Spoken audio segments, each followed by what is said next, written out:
Bem-vindos a mais um Evangelho segundo o Espiritismo.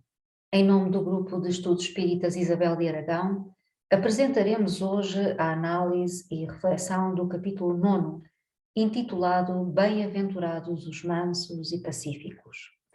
No fundo, falaremos de uma das 9 bem-aventuranças que fazem parte do conhecido Sermão da Montanha proferido por Jesus, base do verdadeiro cristianismo e roteiro de bênçãos para todos quantos desejam seguir os seus ensinamentos. Convidados que somos e, aceitando o chamado do Mestre, vamos iniciar os nossos trabalhos. Pois bem, este estudo do capítulo 9 está composto pelos seguintes temas: injúrias e violências. E nas instruções dos Espíritos temos para estudo a afabilidade e a doçura, bem como a paciência, obediência e resignação, e por último, a cólera. Neste tema vamos começar por citar o evangelista Mateus, capítulo 5, versículos 4, 9, 21 e 22. Ouçamos a palavra de Jesus. Bem-aventurados os mansos, porque eles possuirão a terra. Bem-aventurados os pacíficos, porque serão chamados filhos de Deus. Ouvistes que foi dito aos antigos: não matarás, e quem matar será réu no juízo. Pois eu vos digo que todo o que se ira contra o seu irmão será réu no juízo. E o que disser a seu irmão, raca, será réu no conselho. E o que disser, és louco, merecerá a condenação do fogo do inferno. E agora as observações de Allan Kardec. Por estas máximas, Jesus estabeleceu como lei a doçura, a moderação, a mansuetude, a afabilidade e a paciência.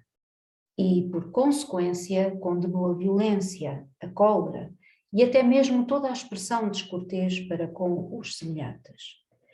Raca era, entre os hebreus, uma expressão de desprezo que significava homem reles e era pronunciada cuspindo-se de lado. E Jesus vai ainda mais longe, pois ameaça com o fogo do inferno aquele que disser a seu irmão: és louco. É evidente que nesta, como em qualquer circunstância, a intenção agrava ou atenua a falta. Mas por que uma simples palavra pode ter tamanha gravidade para merecer tão severa reprovação? É que toda a palavra ofensiva exprime um sentimento contrário à lei de amor e caridade, que deve regular as relações entre os homens, manter a união e a concórdia. É um atentado à benevolência recíproca e à fraternidade, entretendo o ódio e a animosidade. Enfim, porque depois da humildade perante Deus, a caridade para com o próximo é a primeira lei de todo cristão. Mas que queria Jesus dizer por estas palavras? Bem-aventurados os mansos, porque eles possuirão a terra. Não ensinou ele a renúncia aos bens dos terrenos, prometendo-os do céu? Ao esperar os bens do céu, o homem necessita dos bens da terra para viver. O que ele recomenda, portanto, é que não se dê a estes últimos mais importância que aos primeiros. Por essas palavras, ele quer dizer que até agora os bens da terra foram assambarcados pelos violentos, em prejuízo dos mansos e pacíficos. Que a estes falta frequentemente o necessário, enquanto os outros dispõem do supérfluo. E promete que justiça lhes será feita, assim na terra como no céu, porque eles serão chamados filhos de Deus. Quando a lei de amor e caridade for a lei da humanidade, não haverá mais egoísmo. O fraco e o pacífico não serão mais explorados, nem espezinhados pelo forte e o violento. Será esse o estado da terra, quando, segundo a lei do progresso e a promessa de Jesus, ela estiver transformada num mundo feliz pela expulsão dos maus. E agora passemos às instruções dos espíritos. Vamos falar sobre a afabilidade e a doçura. Este tema ao encargo de Lázaro, mensagem recebida em 1861 na cidade de Paris. E ele nos diz assim: a benevolência para com os semelhantes, fruto do amor ao próximo, produz a afabilidade e a doçura, que são a sua manifestação. Entretanto, nem sempre se deve fiar nas aparências, pois a educação e o traquejo do mundo podem dar o verniz dessas qualidades. Quantos há cuja fingida bonomia é apenas uma máscara para uso externo, uma roupagem cujo corte bem calculado disfarça as deformidades ocultas. O mundo está cheio de pessoas que trazem o sorriso nos lábios e o veneno no coração, que são doces contando que ninguém as moleste, mas que mordem à menor contrariedade, cuja língua dourada, quando falam face a face, se transforma em dardo venenoso quando falam por trás. A essa classe pertencem ainda esses homens que são benignos fora de casa, mas tiranos domésticos, que fazem a família e os subordinados suportarem o peso do seu orgulho e do seu despotismo, como para compensar o constrangimento a que se submetem lá fora. Não ousando impor sua autoridade aos estranhos, que os colocariam no seu lugar, querem pelo menos ser temidos pelos que não podem resistir-lhes. Sua vaidade se satisfaz com o poder em dizer: aqui eu mando e sou obedecido, sem pensar que poderiam acrescentar com mais razão: e sou detestado. Não basta que os lábios destilem leite e mel, pois se o coração nada tem com isso, trata-se de hipocrisia. Aquele cuja afabilidade e doçura não são fingidas, jamais se desmente. É o mesmo para o mundo ou na intimidade, e sabe que se pode enganar os homens pelas aparências, não pode enganar a Deus. Agora falemos sobre a paciência. Esta mensagem recebida por um espírito amigo em Ávila, 1862. E nos diz assim: a dor é uma bênção que Deus envia aos seus eleitos.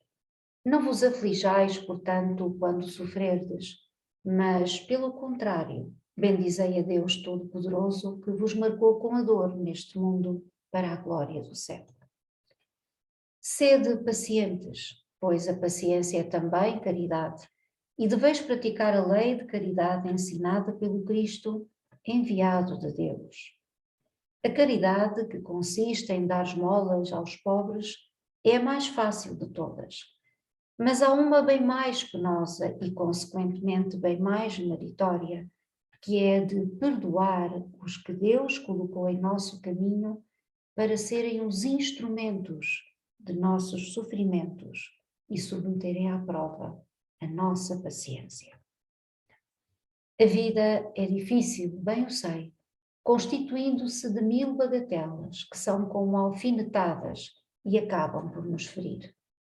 Mas é necessário olhar para os deveres que nos são impostos e para as consolações e compensações que obtemos, pois então veremos que as bênçãos são mais numerosas que as dores.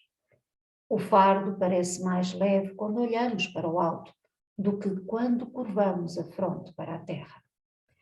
Coragem, amigos, nos diz este Espírito protetor. O Cristo é o vosso modelo. Sofreu mais que qualquer um de vós e nada tinha de que se acusar, enquanto que vós tendes de espiar o vosso passado e de vos fortalecer para o futuro. Sede, pois, pacientes, sede cristãos. Esta palavra resume tudo. Agora falando sobre a obediência e resignação. É o nosso irmão Lázaro que nos deixou esta mensagem em Paris, 1863. A doutrina de Jesus ensina sempre a obediência e a resignação, duas virtudes companheiras da doçura, muito ativas, embora os homens as confundam erroneamente com a negação do sentimento e da vontade. A obediência é o consentimento da razão. A resignação é o consentimento do coração. Ambas são forças ativas, porque levam o fardo das provas que a revolta insensata deixa cair. O poltrão não pode ser resignado, assim como o orgulhoso e o egoísta não podem ser obedientes. Jesus foi a encarnação dessas virtudes desprezadas pela antiguidade materialista. Chegou no momento em que a sociedade romana perecia nas fraquezas da corrupção e veio fazer brilhar, no seio da humanidade abatida, os triunfos do sacrifício e da renúncia à sensualidade. Cada época é assim marcada pelo cunho da virtude ou do vício que a devem salvar ou perder. A virtude da vossa geração é a atividade intelectual, seu vício é a indiferença moral. Digo somente atividade, porque o gênio se eleva de súbito e descobre de relance os horizontes que a multidão só verá depois dele, enquanto a atividade é a reunião dos esforços de todos para atingir um alvo menos brilhante, mas que prova a elevação intelectual de uma época. Submetei-vos ao impulso que vimos dar aos vossos espíritos. Obedecei à grande lei do progresso, que é a palavra da vossa geração. Infeliz do espírito preguiçoso, daquele que fecha o seu entendimento. Infeliz porque nós, que somos os guias da humanidade em marcha, o chicotearemos e forçaremos a sua vontade rebelde com o duplo esforço do freio e da espora. Toda a resistência orgulhosa deverá ceder cedo ou tarde, mas bem-aventurados os que são mansos, porque darão ouvidos dóceis aos ensinamentos. E agora falando sobre a cólera. Mensagem ao encargo de um espírito protetor. Assim se identificou em 1863 na cidade de Bordeaux. E nos diz: o orgulho vos leva a vos julgardes mais do que sois, a não aceitar uma comparação que vos possa rebaixar e a vos considerardes ao contrário, de tal maneira acima de vossos irmãos, seja na finura de espírito, seja no tocante à posição social, seja ainda em relação às vantagens pessoais, que o menor paralelo vos irrita e vos fere. E o que acontece então? Entregai-vos à cólera. Procurai a origem desses acessos de demência passageira que vos assemelham aos brutos, fazendo-vos perder o sangue frio e a razão. Procurai-a e encontrareis quase sempre por base o orgulho ferido. Não é acaso o orgulho ferido por uma contradita que vos faz repelir as observações justas e rejeitar, encolerizados, os mais sábios conselhos? Até mesmo a impaciência, causada pelas contrariedades, em geral pueris, decorre da importância atribuída à personalidade, perante a qual julgais que todos devem curvar-se. No seu frenesi, o homem colérico se volta contra tudo, à própria natureza bruta, aos objetos inanimados, que despedaça por não o obedecerem. Ah, se nesses momentos ele pudesse ver-se a sangue frio, teria horror de si mesmo, ou se reconheceria ridículo. Que julgue por isso a impressão que deve causar aos outros. Ao menos pelo respeito a si mesmo. Deveria esforçar-se, pois, para vencer essa tendência que o torna digno de piedade. Se pudesse pensar, que a cólera nada resolve, que lhe altera a saúde, compromete a sua própria vida, veria que é ele mesmo a sua primeira vítima. Mas ainda há outra consideração que eu deveria de ter: o pensamento de que torna infelizes todos os que o cercam. Se tem coração, não sentirá remorsos por fazer sofrer as criaturas que mais ama? E que mágoa mortal não sentiria se, num acesso de arrebatamento, cometesse um ato que teria que recaminar-se por toda a vida?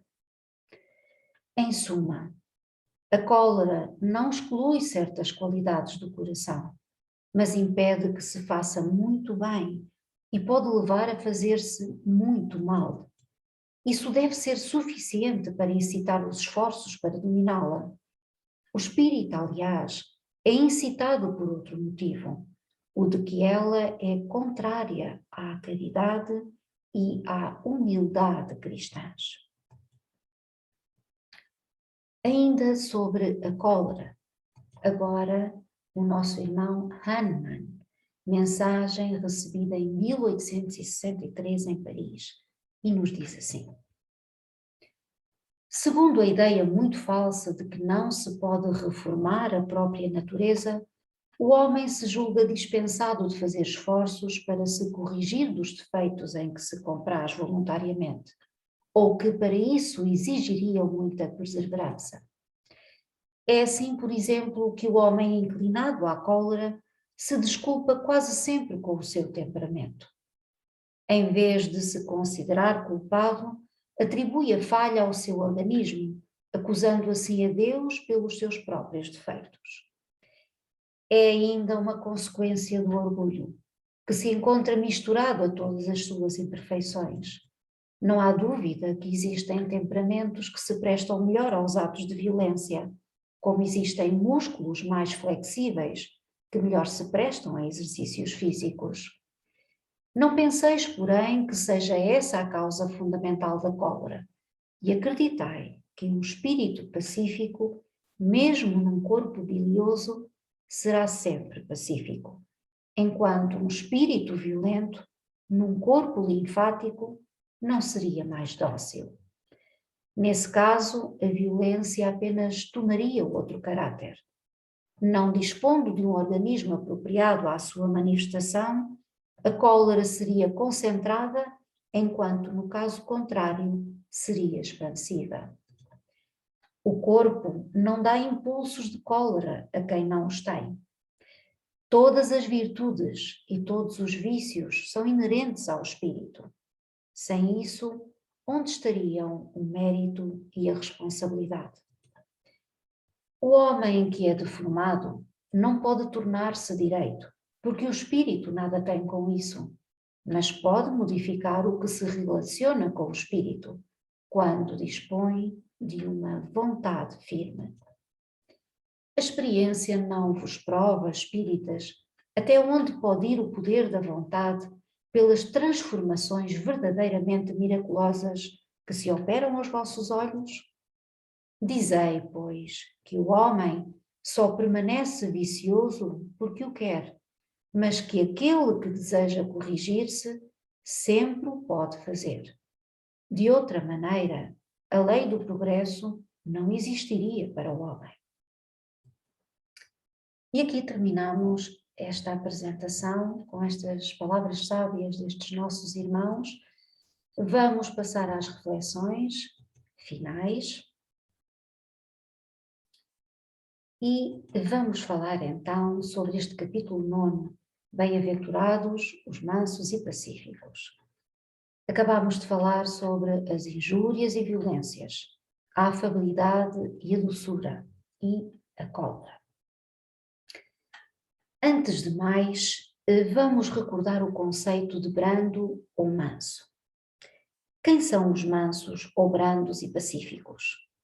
São os que, reconhecendo a necessidade de disseminar a paz entre os homens, a exemplo do Cristo, propagam a tranquilidade nos corações revoltados e violentos, estabelecendo a concórdia entre todos. Que vivenciam nos seus atos diários a benevolência para com os seus semelhantes, que os aceitam tal qual são, pois não se acham melhor que eles, e se pressentem que possam ser diferentes, encaram isso naturalmente, sem sentir orgulho ou vaidade. A afabilidade e a doçura são atitudes que caracterizam todo aquele que já vive essencialmente para o amor. E como manifestar essas atitudes? Bom, podemos sim fazê-lo através dos nossos atos, mas a palavra é, em primeira instância, o veículo que nos permite ser devidamente compreendidos pelo próximo. Daí a importância das palavras, pois é fundamentalmente através delas que nos comunicamos, que nos entendemos, que manifestamos os nossos pensamentos, que mostramos as nossas intenções para com os outros. Porém, precisamos estar atentos, porque as palavras tanto podem gerar ódio e violência, como sensação de paz e concórdia. Ou seja, podem ferir ou suavizar, podem reprovar ou enaltecer, podem irritar ou apaziguar, podem criar energias destrutivas ou positivas. E são de tal modo importantes as nossas palavras que até na relação com os animais nós vemos que eles se acalmam ou excitam consoante lhes dirijamos palavras suaves ou enérgicas. Jesus, conhecedor profundo da psicologia humana, também sobre este tema deixou seus preciosos ensinamentos que precisamos guardar e exercitar no relacionamento com aqueles que nos rodeiam. Devemos então evitar todo tipo de palavras ofensivas e usar da afabilidade em todas as nossas relações. Em verdade, todo aquilo que é doce de coração já se vira com mais frequência para o Criador, dando graças por tudo aquilo que o rodeia, por tudo aquilo que lhe é dado desfrutar, mesmo pelas provas que ainda o visitam, aceitando-as como fatores necessários à sua aprendizagem. A vontade de Deus, nosso Pai Celestial, é que façamos da brandura, da doçura, no trato uns com os outros, o guia para todos os nossos atos. Entretanto, quando Jesus, apesar de sempre ter enaltecido os bens espirituais, nos diz que os mansos herdarão a terra, precisamos recordar que ele nunca condenou os bens terrenos, desde que usados sem abuso e tendo em conta as necessidades do próximo.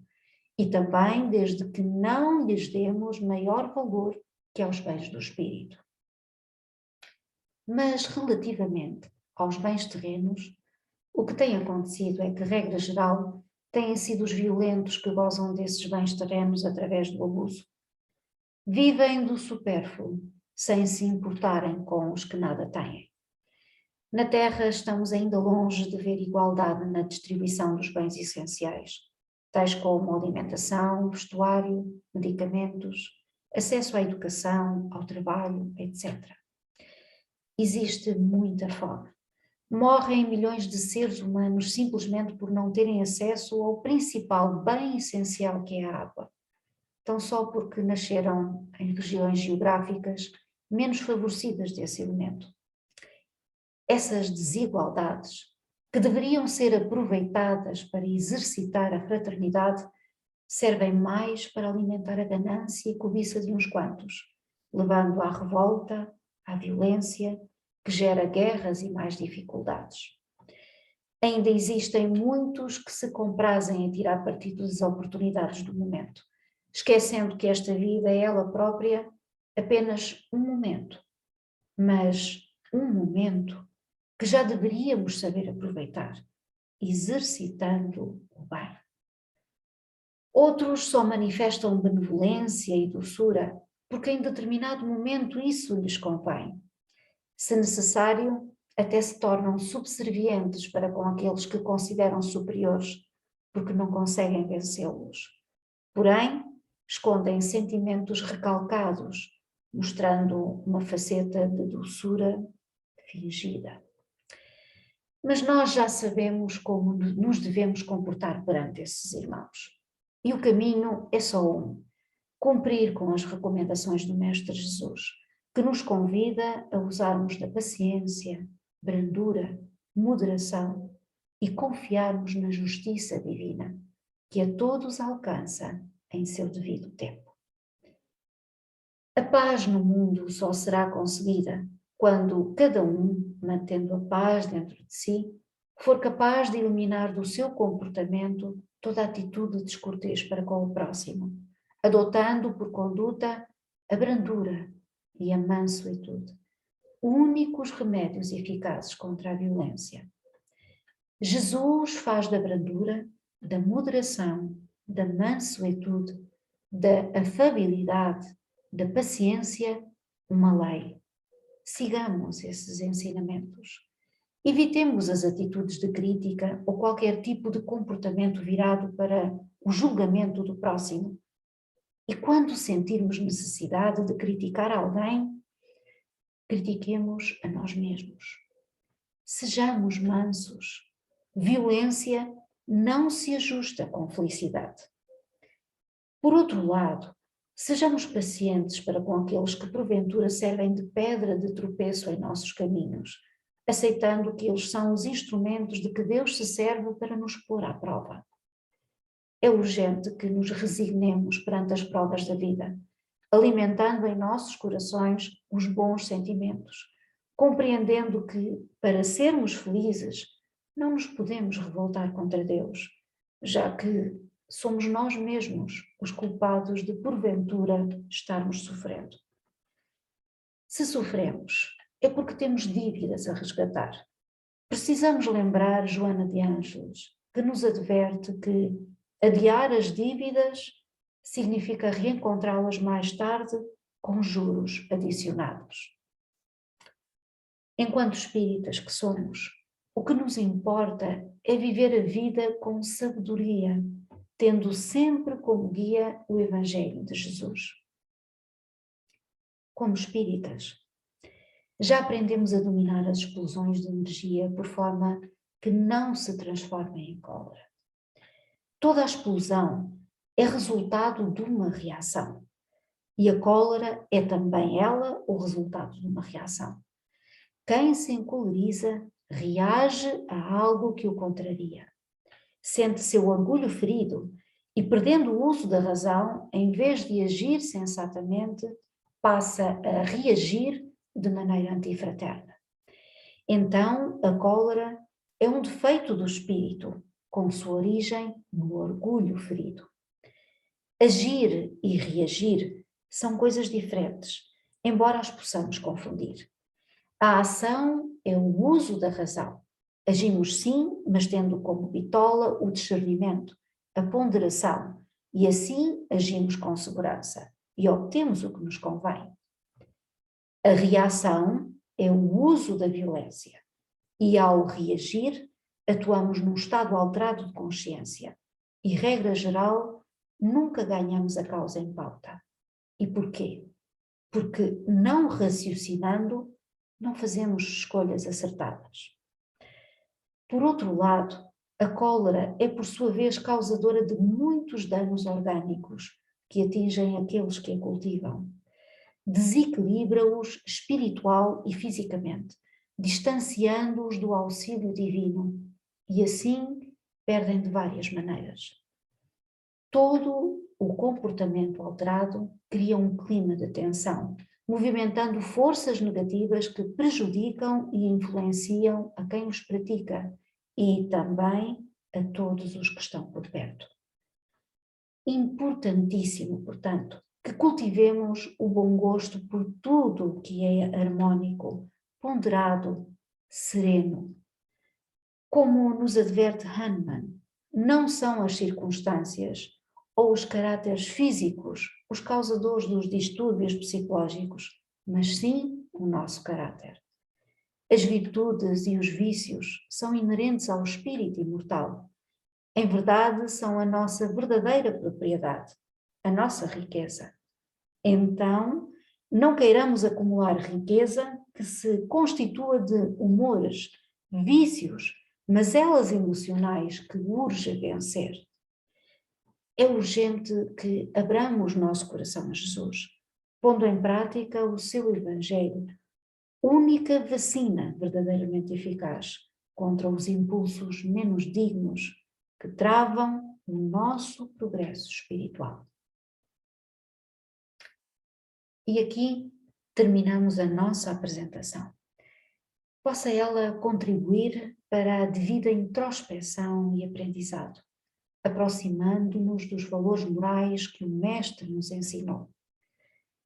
Alterar nossos comportamentos e temperamentos não é fácil, mas só poderemos conhecer a harmonia e felicidade que tanto ansiamos se conquistarmos essa brandura e amor que nos ensina Jesus. Em nome do Grupo de Estudos Espíritas Isabel de Aragão, nos despedimos até ao próximo estudo, com o nosso abraço fraterno. Até lá, votos de muita paz.